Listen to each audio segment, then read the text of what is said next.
Every morning, someone left a gift beneath the old banyan tree. A ripe berry, a handful of fresh nuts, a colorful feather, sometimes even a sweet fruit. The gifts were all for one crow, Ash. Not because he asked for them, but because he had spent years quietly helping everyone. He warned the deer whenever hunters entered the forest. He guided lost chicks back to their nests.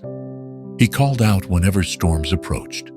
The forest never forgot, so leaving a small gift beneath the old banyan tree became everyone's way of saying thank you. But something strange happened. Every morning, Ash collected every single gift and flew away with them. He never ate them. He never kept them. Soon the forest began whispering, "The crow is collecting treasure. No, he must be hiding food." Only a young fox named Rowan refused to believe the rumors. "If there's a secret, I'll find it." The next morning, before sunrise, Rowan quietly followed Ash.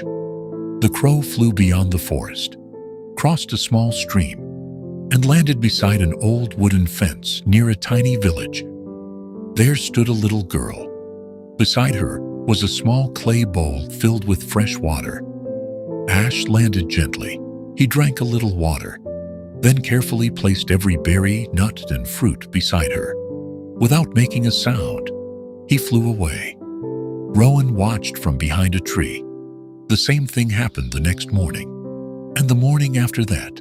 Finally, Rowan flew beside Ash. "Ash, the whole forest believes you're keeping the gifts, but you give them all away. Why?"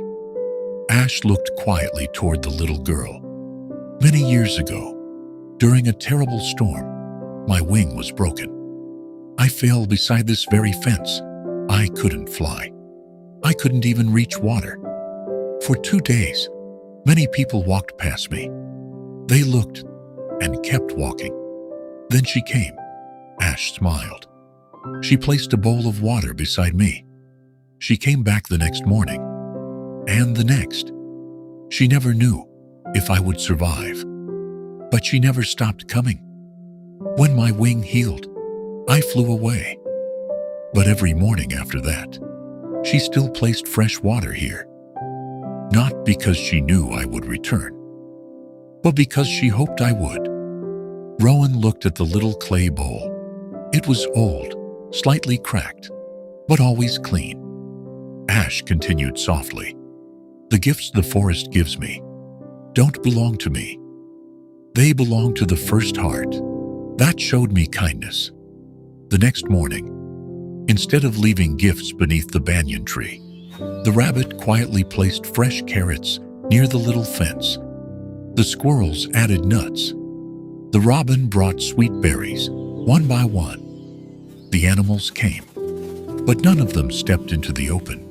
They all hid quietly behind the bushes, waiting. They just wanted to see the girl smiling a few moments later. The little girl opened the gate. She smiled as she saw Ash. He drank a little water, then gently placed all the forest's gifts beside the bowl. Her eyes sparkled.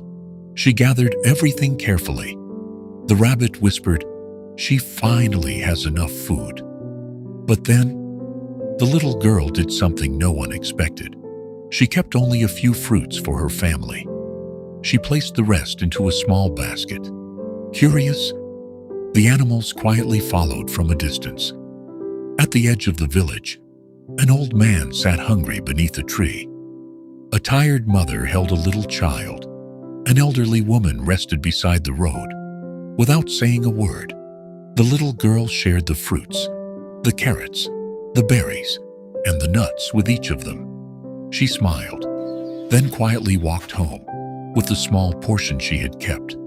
Hidden behind the trees, the rabbit lowered his head. The squirrel wiped away a tear. Even Rowan smiled. Ash watched quietly from a nearby branch. Only then, the animals truly understood. The gifts had never belonged to Ash. They had never belonged to the little girl.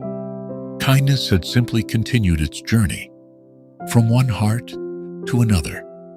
Dear friends, someone, somewhere, helped you become the person you are today. Maybe with a kind word, maybe with a small sacrifice, maybe with something you never even noticed. Don't let that kindness end with you. Carry it forward, because the world becomes a better place, one grateful heart at a time.